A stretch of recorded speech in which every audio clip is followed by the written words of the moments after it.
السلام عليكم ورحمة الله تعالى وبركاته. حيك الله يا بطل. اليوم المواجهة نارية في أولد ترافورد بين الشياطين الحمر وبرنتفورد. أبشر باللي تبي، هذه التشكيلة والتفاصيل باللهجة اللي تحبها.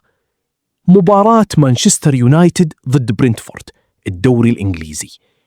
تشكيلة مانشستر يونايتد المتوقعة: في الحراسة لامنز، الدفاع لوك شو، إيدن هيفن، هاري ماغواير عاد من الإيقاف، ديوغو دالوت.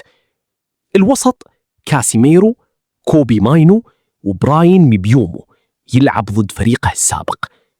خلف المهاجم القائد برونو فرنانديز وماثيوس كونيا. الهجوم بنجامين سيسكو.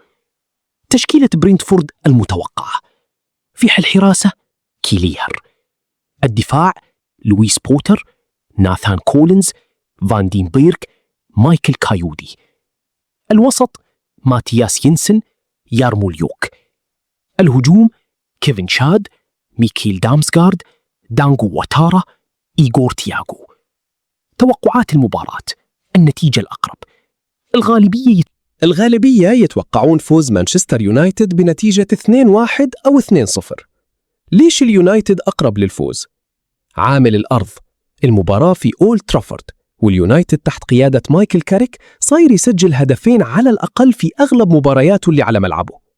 الطموح: اليونايتد حالياً في المركز الثالث ويبغى يثبت مكانه في دوري أبطال أوروبا للموسم الجاي، فالنقاط الثلاث اليوم مطلب ضروري. عودة الصخرة: عودة هاري ماغواير للتشكيلة بعد الإيقاف بتعطي ثقل دفاعي للفريق، خصوصاً مع الغيابات الثانية. ليش برنتفورد فريق غثيث وممكن يفاجئنا؟